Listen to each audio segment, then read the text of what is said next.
Hi everyone, Timothy Dunn here. We want to make sure that this is very quick. This is going to be law number 2 in the 48 Laws of Power by Mr. Robert Greene. This is really interesting. Remember, we're not being too Sunday school here. This is about how to use specific techniques that have been around for thousands of years to make sure that we are not passed over or make sure that we don't do the wrong thing in a corporate environment. Again, it's not about doing anything wrong to anyone, but it's about being aware of why we are the way we are and how we can advance ourselves, at least being aware of the rules. When people are playing chess games, it's not about hurting the other person, but it is about making sure that we make the right moves in a corporate environment. So law number 2 talks about, it says, never put too much trust in your friends, especially at work. Learn how to use your enemies. Now, this gets pretty complex, so I'm going to try to condense it down. It talks about several different examples here. There was Michael III in the Byzantine Empire who made this mistake. There were Chinese emperors. There were several other folks that would surround themselves with who they thought were friends. And there are basically two problems with that. Number one, a friend may not tell you the absolute truth because, they want to hang out with you after work.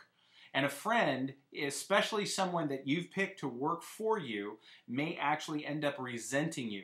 And at that point, what happens is they not only diminish your power, because that's what we're trying to do. We're trying to accumulate personal power in a corporate environment. So you have to be very careful. If you're picking your friends to come to work for you at work, you got to make sure that they don't resent the fact, even though it may be a wonderful thing and you think, oh, it'll be great. Everybody's going to come work and it'll just be a big party like it is on the weekends.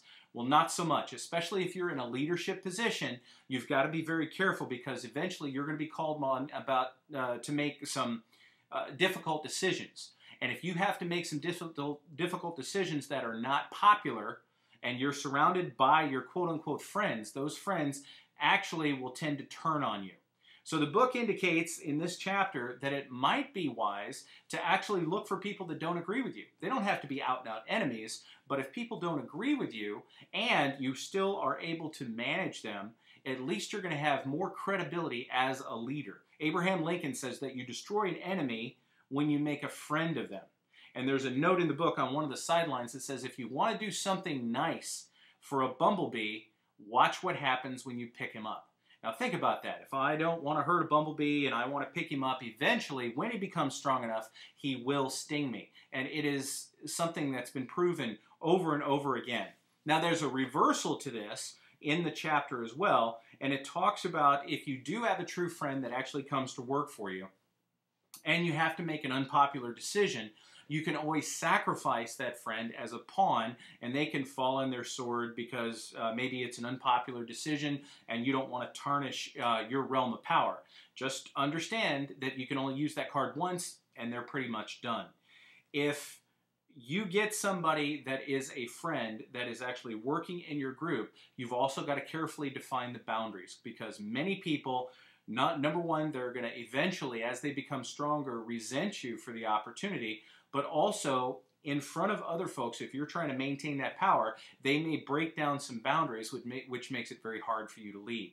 So always be careful who you surround yourself with, especially in a corporate environment. If you're trying to accumulate power, always think twice before you bring friends into your power circle. Even though it's a person that may not agree with you, if they have a backbone and they have a credible understanding of what you're trying to accomplish, they actually may be a better ally in the long run.